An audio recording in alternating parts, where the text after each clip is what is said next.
It was just another day in the city, or so it seemed. The hustle and bustle of everyday life, people going about their routines, their heads down, lost in their thoughts. But what happens next will challenge the very way we think about kindness, race, and justice. You see, sometimes, it's the smallest gestures that create the biggest impact, but other times, it's the smallest acts of hatred that can spiral out of control, threatening to tear apart the very fabric of society. This story starts with a simple but powerful act of kindness. A young black teen, no older than 16 or 17, is on his way home from school, riding the bus like so many others. But today was different. Today, he saw something that would forever change his life. A pregnant white woman was standing in the crowded bus, clutching her belly, clearly struggling to keep her balance.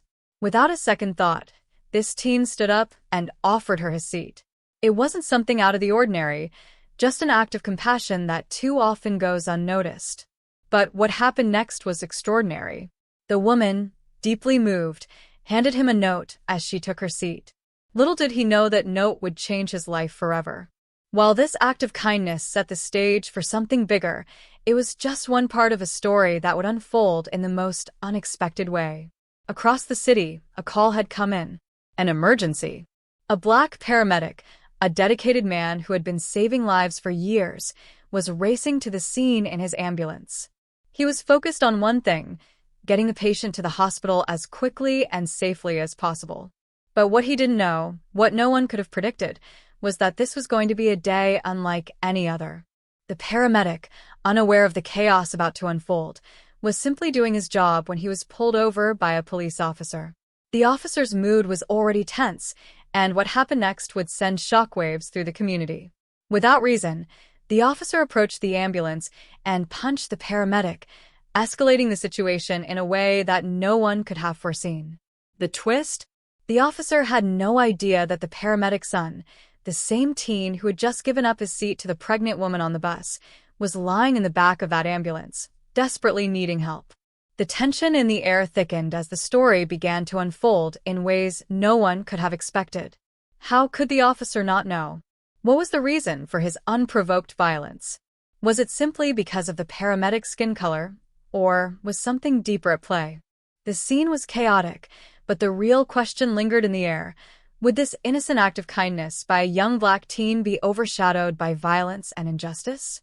As the paramedic's son lay in the back of the ambulance, unaware of the growing danger, he had no idea that the actions of a racist police officer would forever change the course of his life and the lives of those around him.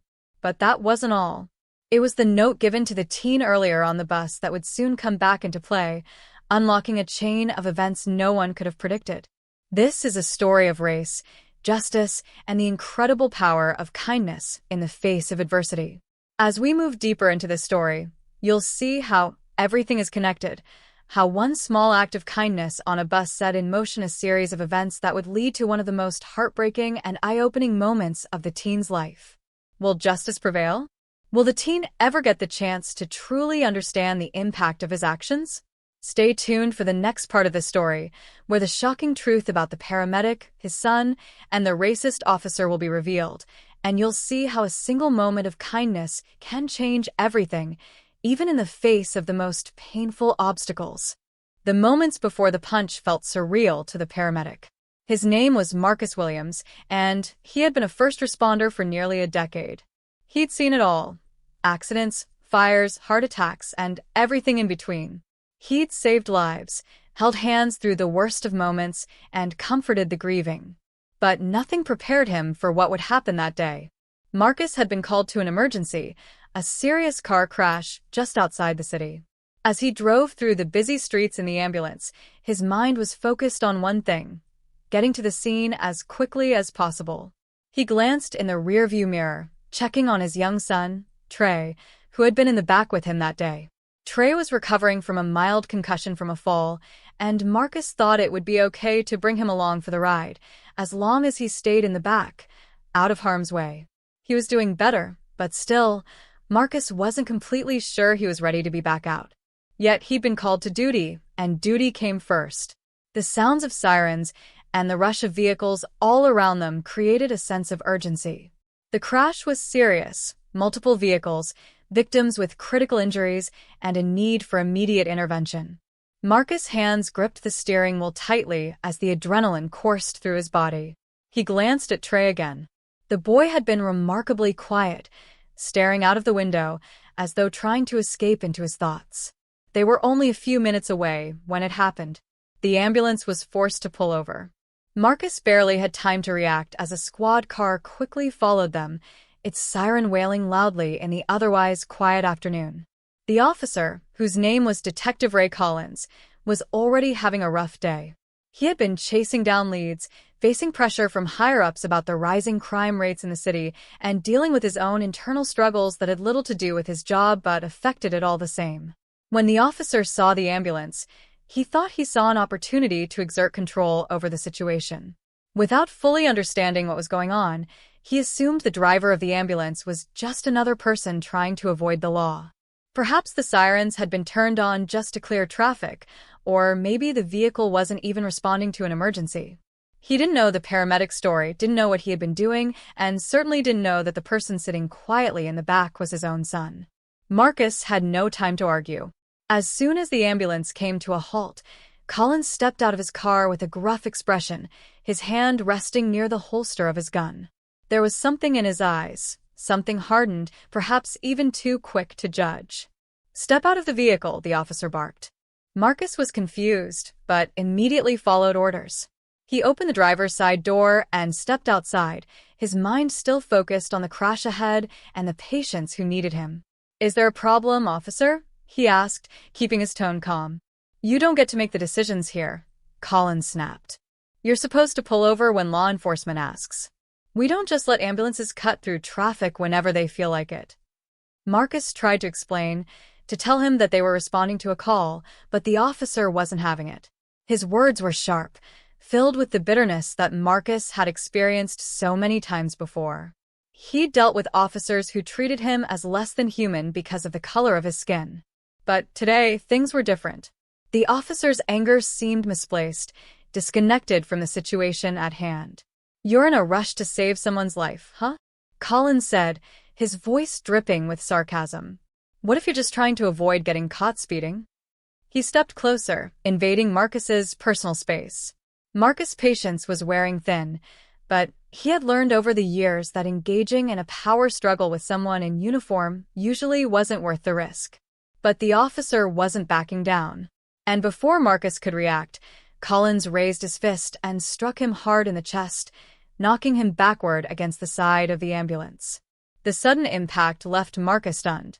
He wasn't sure if it was the blow that hurt more or the realization that, once again, he was being judged, not for his actions but for the color of his skin. Meanwhile, in the back of the ambulance, Trey was lying there, unaware of what was happening outside.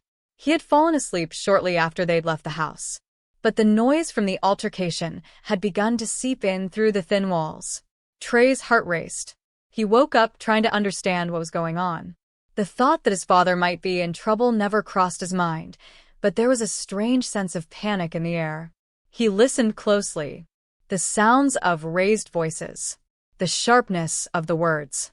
He could feel it, a tension that made him feel small in the back of that big vehicle. Trey wanted to do something. He wanted to go out there and help, to be the one to make everything okay. But he was just a kid. What could he do? Outside, the situation escalated. The officer continued his tirade, pushing Marcus further into a corner. In his mind, Marcus knew he couldn't stay there, not with his son in the back, not with lives hanging in the balance. But as he tried to back away, to reach for his radio and call for backup, the officer wouldn't let up. "You think you can just do whatever you want because you're wearing a badge?" Collins shouted. "I'm the one in control here." Marcus could feel the weight of it all. The racial tension, the frustration, the sense of powerlessness. He had been in situations like this before, but never with his son so close, so vulnerable. His first instinct was to protect Trey, to make sure he didn't see any of this. But how could he do that when the very person in power was the one causing harm? The next moments were a blur. The officer's hand shot out again, this time aiming for Marcus's face. But before the punch could land, something unexpected happened. A shout rang out from behind the officer, and Marcus felt his heart skip a beat. It was Trey. Trey had opened the ambulance door and was standing there, his eyes wide with fear. "Dad," he cried out, his voice trembling. Marcus' world seemed to slow down in that instant. The officer turned around, surprised by the boy's sudden appearance. Trey's face was filled with confusion, worry, and something else, something deep in his eyes that made Marcus' chest tighten. This wasn't just a confrontation between an officer and a paramedic anymore. This was something much deeper. Before Marcus could speak, before he could explain, the officer's gaze met Trey's. The look in Colin's eyes shifted, and for a brief moment, there was something in his face that seemed almost guilty. But it wasn't enough to stop the storm that was brewing. Trey's appearance caught everyone off guard, especially the officer. His eyes flickered from Trey to Marcus, then back again. A mix of surprise and something else, something Marcus couldn't quite place. But there was no time to dwell on it. The tension was too thick, and everything felt like it was on the verge of snapping. Trey's heart was racing, his small frame trembling in the doorway, unsure of what to do next. He had never seen his father in a situation like this before, and the sight of an officer, someone in authority, getting so close to his dad, a man he respected and looked up to, made him feel small, insignificant, and powerless. Marcus was torn. His instincts screamed at him to protect Trey, to shield him from the ugliness of the world outside. But Trey was already in it, already exposed to the realities of prejudice, injustice, and the systemic barriers his father had battled his whole life. Marcus knew the bitter truth. Trey wasn't going to escape this world without confronting the darkness lurking just beneath the surface, no matter how hard he tried to protect him. The officer stood frozen, unsure of how to proceed. The sight of Trey standing there, his youthful face painted with confusion and fear, seemed to give him pause. Maybe for a brief moment, he felt the weight of his own actions. Maybe he didn't. But what was clear was that Collins wasn't backing down. "Get back inside the ambulance, kid," Collins barked, his voice hardening, his frustration bubbling up once again. But there was something in his tone that hinted at something deeper, something Marcus couldn't quite understand. Trey didn't move. His hands clenched into fists, his eyes locked onto the officer's. The moment seemed to stretch on forever, each second loaded with uncertainty. Marcus could feel the pressure building, a wave of emotions crashing over him. He didn't want Trey to be a part of this mess, but it seemed like the universe had other plans. "Please, Trey," Marcus said softly, trying to calm him down, trying to restore some sense of control in the chaotic moment. "Get back in the ambulance, son. It's okay." But Trey's voice cracked as he responded, his words carrying more weight than any child should have to speak. "Why is he doing this, Dad? What did we do wrong?" His voice was filled with confusion and hurt, a child trying to make sense of the impossible. For Marcus, that question hit him harder than any punch could. What did they do wrong? His mind raced, searching for answers that felt elusive. Why was it that people like him, Black men, had to constantly justify their existence? Why was it that a simple act of kindness, offering a seat to a pregnant woman, could seem so irrelevant in the face of an officer's animosity? But Marcus didn't have time to dwell on his own questions. He had to focus. He had to protect his son, even if it meant swallowing his own pride and enduring the ugliness that came with it. He turned back to the officer, his voice steady but firm. "I'm just trying to do my job." You can see that. "I'm trying to help people." Collins didn't seem moved. "You think I don't see that?" he spat, stepping closer again, his body language hostile. "I don't care what you're trying to do. This isn't about saving lives. This is about you thinking you're above the law." The words stung, cutting through the air like a razor. Marcus knew all too well that this wasn't about the law. It wasn't about right or wrong. It was about power, about control, and about the way a person like Marcus was seen by someone like Collins.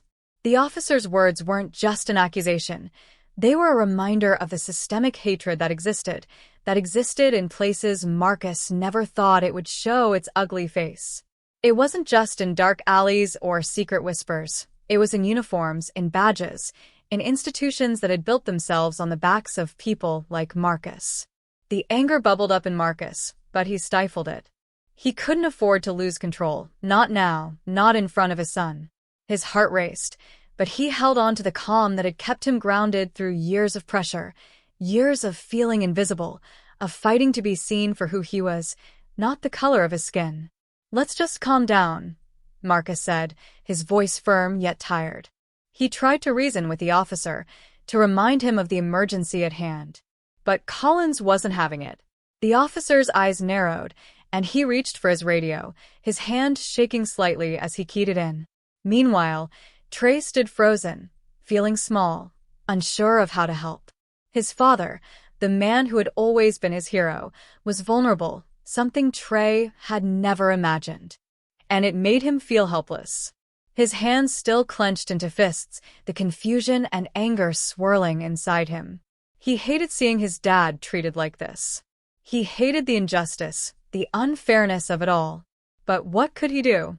What was he supposed to do in a world where even kindness seemed to be rejected, where even simple good intentions were twisted into something ugly? There was a long silence after Collins spoke into his radio, a moment of stillness that felt almost deafening.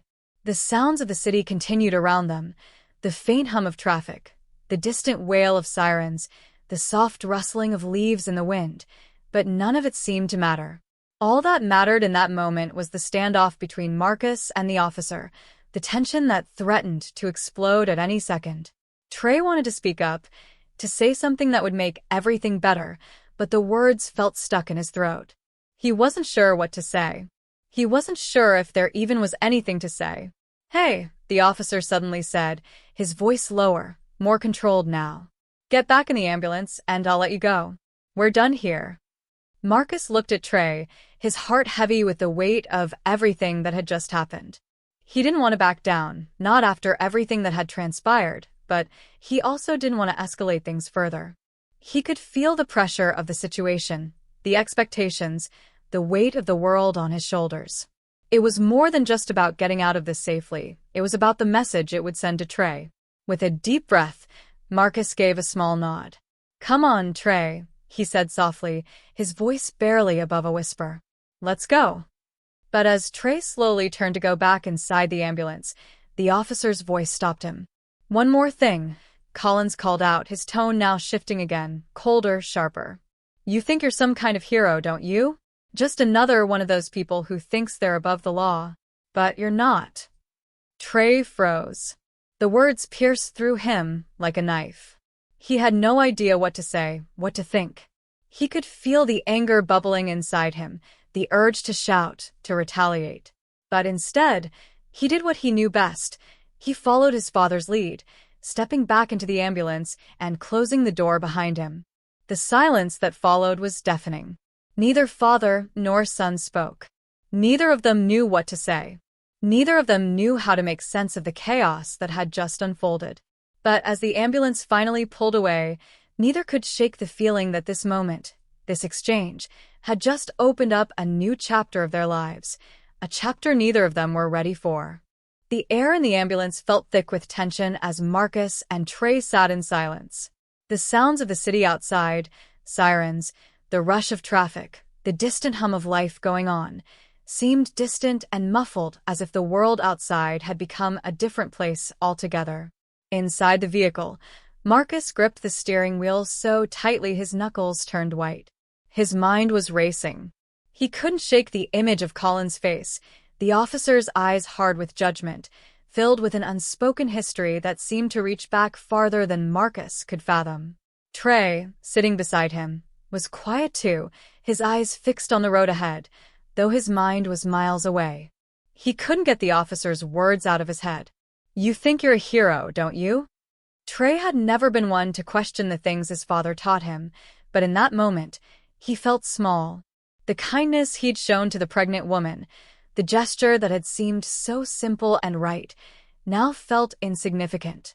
It wasn't enough to make a difference in a world that kept throwing obstacles in his path, in a world that didn't seem to value people like him. Marcus glanced at Trey, his son's face drawn and pale in the dim light of the ambulance. He wanted to say something, to reassure him that this would pass, that they would be okay, but the truth was he didn't know. They hadn't even made it to the crash site yet, and already, everything felt like it was falling apart. The sirens had gone silent, the flashing lights no longer a beacon of hope. Everything had turned eerily quiet. The moment they pulled away from the scene, Marcus couldn't shake the feeling that this wasn't over. Something was coming. Something worse. As they continued driving, Marcus couldn't stop thinking about Collins. The officer's sudden shift from anger to something darker had unsettled him. The way he'd looked at Trey, there was something there, a flicker of something that Marcus couldn't quite place. It didn't make sense. Why had Collins reacted that way? Why had he punched him, of all people, when he could have simply asked questions, when he could have taken a moment to assess the situation? Something was off. And Marcus couldn't let it go. "Do you think that's it, Dad?" Trey finally spoke, his voice soft, like he was afraid to disturb the fragile silence between them. "Do you think he'll just let it go?" Marcus didn't answer right away. He wasn't sure. He wanted to say yes, that the officer would move on and forget about it, that this was just a bad encounter they'd get past. But the reality of the situation told him otherwise. Collins had a grudge. Marcus could feel it in his bones. And that wasn't something that would just go away. "Stay low," Marcus said quietly, keeping his eyes on the road. "We're going to finish this job and get out of here. Just keep your head down, Trey. Everything's going to be fine." But Trey wasn't so sure. His father's words were meant to comfort him, but they only heightened the unease in his chest. As the ambulance turned onto a quiet, dimly lit street near the crash site, something felt wrong. It was too quiet, too still. Just as Marcus was about to reach the intersection leading to the accident, his headlights flashed across something that made his stomach drop. A police car parked just ahead, its lights flashing a muted red. And standing by the car was Collins. The sight of the officer made Marcus' pulse race. His first instinct was to keep driving, to avoid any more trouble. But they couldn't turn back now. The emergency was right ahead, the patients waiting, lives depending on them. He didn't have a choice. He slowed the ambulance, but the moment he did, Collins stepped forward, blocking the way. His face was no longer filled with anger, but something darker, more calculating. He raised his hand, signaling for Marcus to stop. Marcus' heart skipped a beat. What was going on? Why was the officer still here, waiting for them? "Turn off the sirens and stop the vehicle," Collins called out, his voice low and steady. Marcus hesitated for a second, then did as he was told, pulling the ambulance to a stop right in front of Collins. He knew something wasn't right. His gut told him this wasn't just another traffic stop, that this was about more than just a misunderstanding. He could feel the weight of Collins' gaze on him through the window. The officer wasn't just angry anymore. There was something else, something more dangerous, more personal. "Get out of the vehicle," Collins said, his tone hard and commanding. Marcus didn't move at first. Trey's breath caught in his throat, the hairs on the back of his neck standing on end. Something was about to happen. The air was thick with impending violence. "Dad," Trey whispered, his voice filled with uncertainty. Marcus turned to look at his son, his eyes filled with a quiet reassurance, though he didn't have all the answers.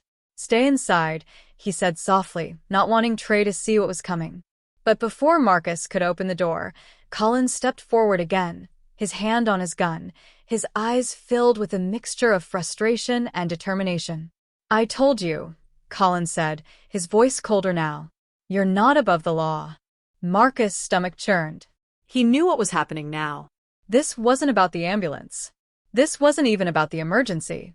This was about Collins wanting control, about him lashing out in a way that was so deeply rooted in the prejudices he couldn't even see.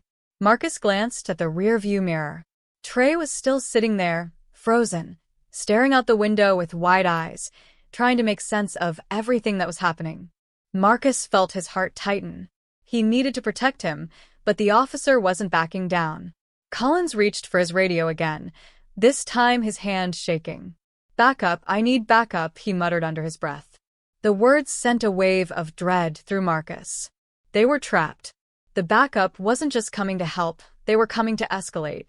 In that moment, the reality of their situation hit Marcus like a ton of bricks.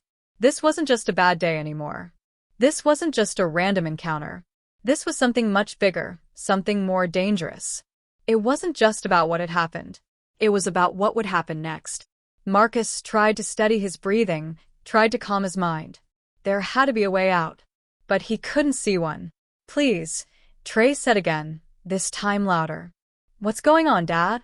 Before Marcus could respond, the sound of approaching sirens filled the air. The moment of silence had shattered. And in the distance, more lights flashed, closing in on them. The sirens grew louder, echoing off the nearby buildings. Marcus' heart pounded in his chest as the flashing lights crept closer, casting a red glow over everything. His thoughts scrambled. He could feel the weight of the situation, the heaviness of the decision that lay before him. It was no longer just about getting out of this alive. It was about his son. It was about Trey. But just as the first squad car screeched to a halt behind them, something unexpected happened. The sound of screeching tires echoed through the street, followed by the blinding headlights of a car racing toward them from the opposite direction. Marcus had snapped up just in time to see a black sedan barreling toward him at full speed. He didn't have time to react. The car slid to a stop just inches away from the ambulance, narrowly missing the front bumper, and then everything went still. The door of the sedan slammed open, and out stepped a woman. She was tall, her dark hair pulled back into a tight ponytail, wearing a leather jacket that looked like it had seen better days. She moved quickly, her eyes scanning the scene with urgency, and without a second of hesitation, she walked straight toward Collins. "Get away from him," she commanded, her voice cold and direct, as though she knew exactly what was going on. Collins seemed caught off guard.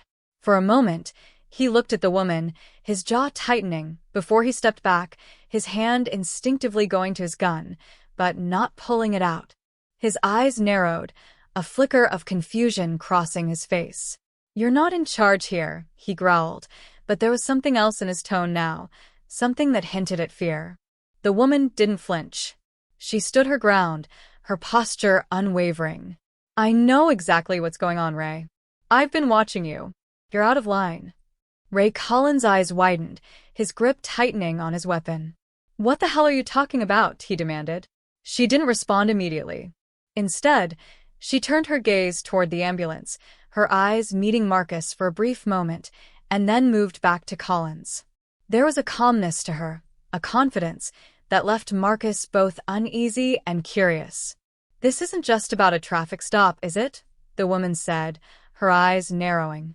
"You've been watching him, haven't you?" Marcus was confused. Watching him? What did she mean? His heart began to race again as the words swirled in his mind, the tension between the two people escalating by the second. Trey shifted in his seat, still trying to piece together what was happening, his young mind struggling to process the reality of the situation. "Who the hell are you?" Collins growled, but his voice wavered slightly now, uncertainty seeping in. The woman stood tall, her gaze unshaken. "You know exactly who I am, and I know exactly who you are." Her eyes flicked to the growing number of squad cars pulling up behind her. "This ends now, Ray. It's over." Marcus' pulse quickened. This woman, whoever she was, seemed to know far more about the situation than anyone had a right to. Her words were cutting through the chaos, lacing everything with an intensity that neither he nor Collins had expected. There was a feeling in the air, a shift. What had begun as a confrontation with a rogue cop was now turning into something much more complicated. Just as Collins was about to respond, the sound of screeching tires interrupted him once again. Another car, this time a dark van, sped toward them, skidding to a halt behind the first. More figures stepped out, moving swiftly and with purpose, their eyes focused on the woman. The air felt charged, crackling with the promise of something dangerous. "Do you really want to do this, Ray?" one of the newcomers asked, his voice low and dangerous. He was tall, dressed in tactical gear, his face covered with a mask. The moment he stepped out of the van, Marcus could see the precision in the way they moved, the kind of coordination that could only come from years of experience. For the first time since the confrontation started, Marcus felt a flicker of hope. These people, whoever they were, weren't on Colin's side. The officer's authority seemed to falter under the weight of their presence. But Marcus still had no idea what this all meant, and his unease deepened. If this was some kind of intervention, why were they here? What had they come for? "You're outnumbered, Ray," the woman said, her tone almost bored, like this was all a routine. "You've been making the wrong calls for far too long. We've got everything we need." The officer's face twisted in fury, his eyes scanning the faces around him, but there was no escape. The backup he'd called for had arrived, but it wasn't in the form he'd expected. "Don't do this," Collins muttered, his voice shaking. "I've worked my whole life for this badge. You can't just—" "Don't," the woman interrupted sharply. "You've been making decisions based on fear for far too long. This isn't about the badge, Ray. This is about what's right." Marcus' mind was spinning. The officer's breakdown was a sight to behold. There was no control anymore, no confidence. It was as if everything Collins had relied on, the badge, the power, had just crumbled in an instant. The woman was right. The stakes had just been raised. But what did this mean for him? For Trey? Before Marcus could piece it all together, Trey spoke, his voice cutting through the air, quiet yet trembling. "Who are they, Dad?" Marcus didn't know what to say. The situation had spiraled into something far beyond what he had imagined. His world, once so predictable, had become a swirling storm of conflicting forces, each more dangerous than the last. And now, with these strangers surrounding them, Marcus could only feel that the stakes were higher than ever. As the officers surrounding them began to speak in low voices, signaling to each other in a language Marcus couldn't understand, he realized the weight of the moment. Something had shifted, and it wasn't just about the small confrontation anymore.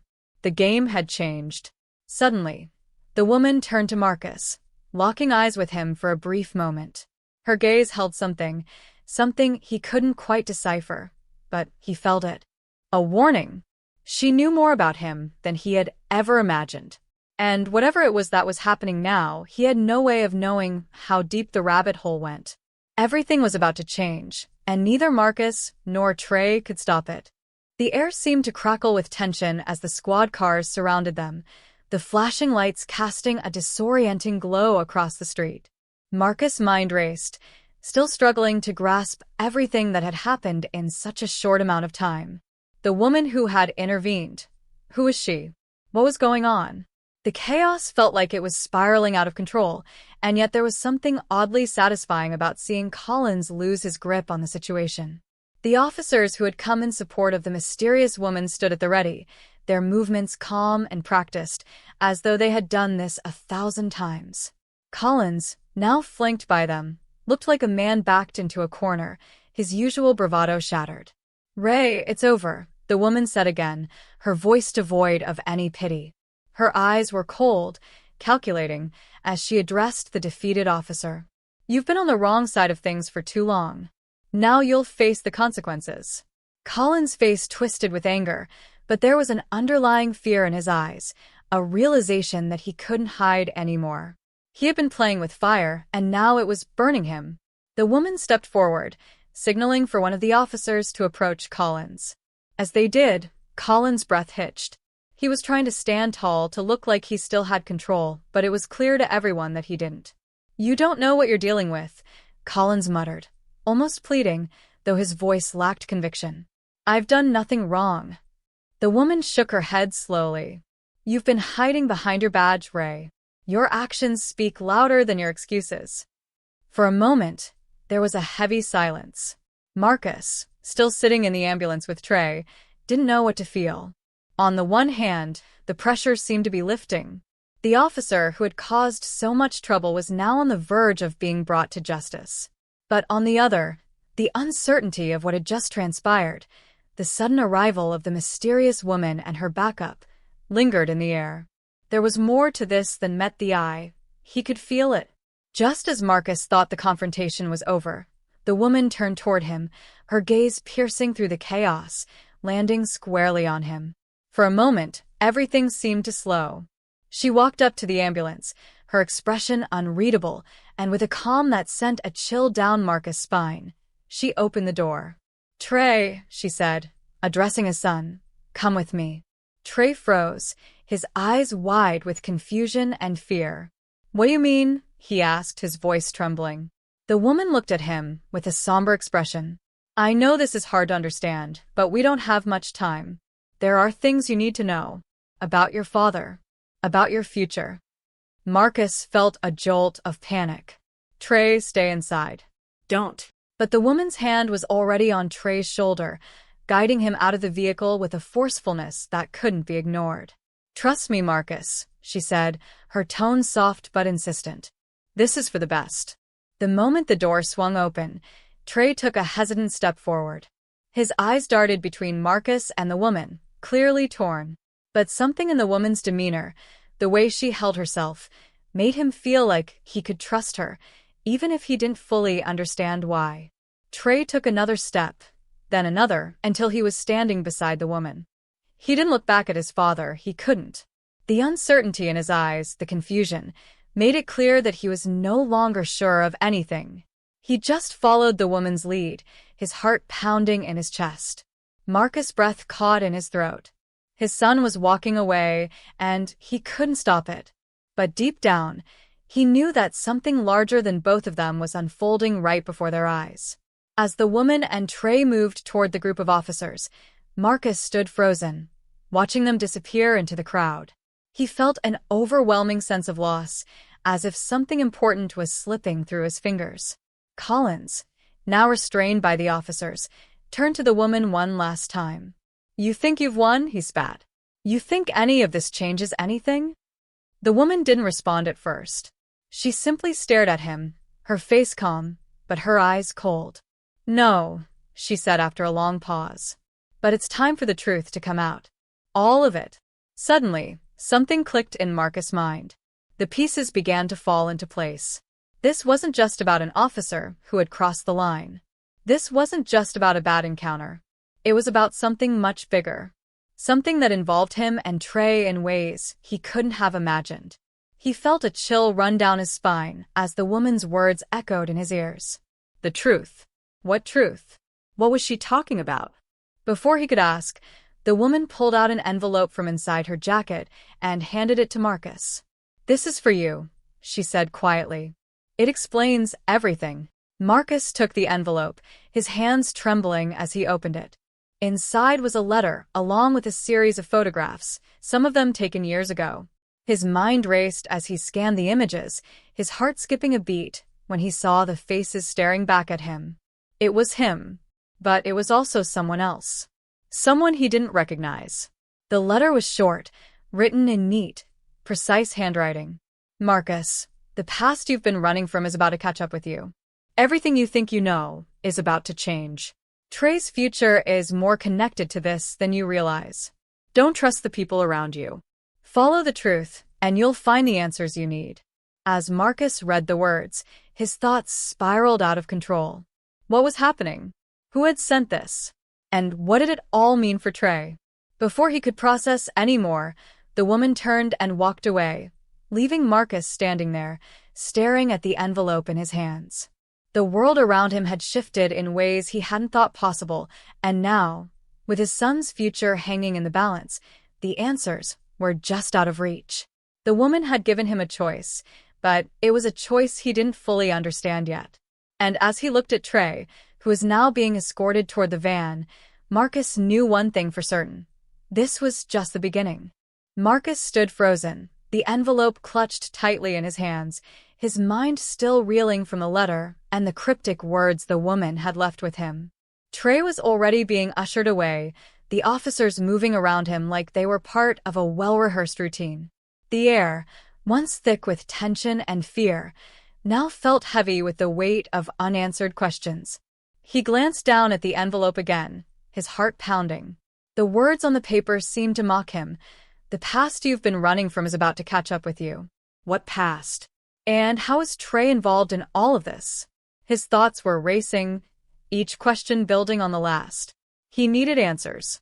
More than that, he needed to protect Trey, to figure out what this meant for his son's future. A voice behind him broke his train of thought. Marcus. It was the woman, the one who had appeared out of nowhere and turned the situation upside down. She had stopped just a few steps away, watching him with a calm intensity. "We need to talk." Marcus turned to face her, his eyes hard. He wasn't sure whether he was angry, confused, or just scared, but all he knew was that he needed to get to the bottom of this, before it was too late. "What do you want from me? What's going on here?" She didn't answer immediately, her gaze flicking back to Trey, who was still being surrounded by the officers, his confusion evident. "What I want is for you to understand what's at stake," she said quietly, her voice carrying a weight of authority that made Marcus' stomach twist. "You've been living in the dark for too long, Marcus. And now, your son's future is in danger." The words hit him like a punch to the gut. His mind raced, piecing together fragments of the mystery that had unfolded over the past few hours. "What do you mean? Is Trey in danger?" The woman sighed, her eyes filled with a mixture of pity and something else Marcus couldn't quite place. "Trey's involvement in this, his connection to all of this, it's more important than you realize. You're not just some random paramedic. You've been chosen, Marcus. The way you've been living your life, it's all part of a larger plan, one that you've never fully understood." Marcus felt a cold chill run down his spine. He wanted to ask more, to demand an explanation, but something in her eyes told him that words alone couldn't answer the questions he had. This wasn't just about police corruption or a random encounter with an officer. It was something deeper, something connected to him and Trey in a way he couldn't yet grasp. The woman continued, her tone unwavering. "Ray Collins, he's not who you think he is. He's been working with people who are far more dangerous than anyone knows. And his obsession with you, with Trey, it's all part of a much bigger picture." Marcus' mind spun. "What does Collins want with us? Why? What's his connection to my son?" She paused, as if weighing whether or not to give him the full truth. Finally, she spoke, her voice low. "Trey's father wasn't just a paramedic. He was a key part of a covert operation. And your son, he's the heir to that legacy. Collins and the others, they know this. They've been watching you, waiting for the moment to strike." Marcus felt his heart skip a beat. This was impossible. His mind was flooded with memories of his life, of the days before he became a paramedic, before he had Trey. He'd always thought his past was simple, just a man trying to make a living, to raise his son the best way he knew how. But now it was clear that there was so much more he hadn't known, more than he could have ever imagined. "You're telling me that Trey's father, my father, was involved in some kind of operation?" Marcus asked, his voice barely a whisper. The woman nodded, her face grim. "Yes. "And now they're coming for Trey. The powers that be, they'll stop at nothing to get to him, to use him for their own purposes. They'll use his bloodline to manipulate everything he represents. That's why we're here. To protect him. To stop Collins before he can carry out his plans." Marcus felt his mind spinning. His father. His son. A legacy he'd never known about. He had always believed that he was just a simple man, trying to do right by his son, but now he realized everything he thought he knew was a lie. The weight of that truth crushed him, and the fear for Trey's safety tightened around his chest. "Trey doesn't deserve any of this," Marcus said, his voice cracking. "He's just a kid. How is he supposed to understand any of this?" The woman's expression softened slightly. "That's why we're here. To guide him. To give him the tools he'll need to survive. You can't protect him forever, Marcus. But you can prepare him." Marcus felt his stomach turn. He was drowning in confusion, the enormity of the situation settling on him like a mountain. "And what happens now? What's next?" The woman paused for a moment, her eyes shifting to the squad cars that had now started to pull away, the officers retreating into the shadows. "Now we leave," she said simply. "We take Trey, and we make sure that he's safe, that he understands the truth. We help him understand his role in all of this." Marcus wanted to argue, to refuse, to demand that his son stay with him, but he knew deep down that he didn't have a choice. Trey's life wasn't simple anymore, and it hadn't been for a long time. He had been caught in something much bigger than himself. I don't know if I can do this, Marcus said, his voice barely above a whisper. I don't know if I'm strong enough. The woman placed a hand on his shoulder, her grip firm. You are. You always have been.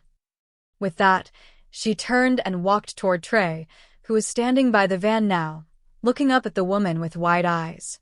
Marcus followed, his mind still reeling. The woman paused when she reached Trey and turned to look back at Marcus. Everything's about to change, she said softly. But it doesn't have to be a fight. You have the power to make it right. You just have to trust him. Trust yourself. As the woman led Trey away, Marcus watched them disappear into the night, the weight of his past settling in his bones. He wasn't sure where the road ahead would lead, but one thing was clear. His life, and his son's life, would never be the same. The past he had tried to escape was now part of him, part of Trey's future. And it was up to them to decide how it would end. In that moment, as he stood in the cold night air, Marcus realized that the greatest battle they would face wasn't with the forces trying to control them, but with the choices they would make to reclaim their future. And for the first time in years, Marcus felt the faintest glimmer of hope.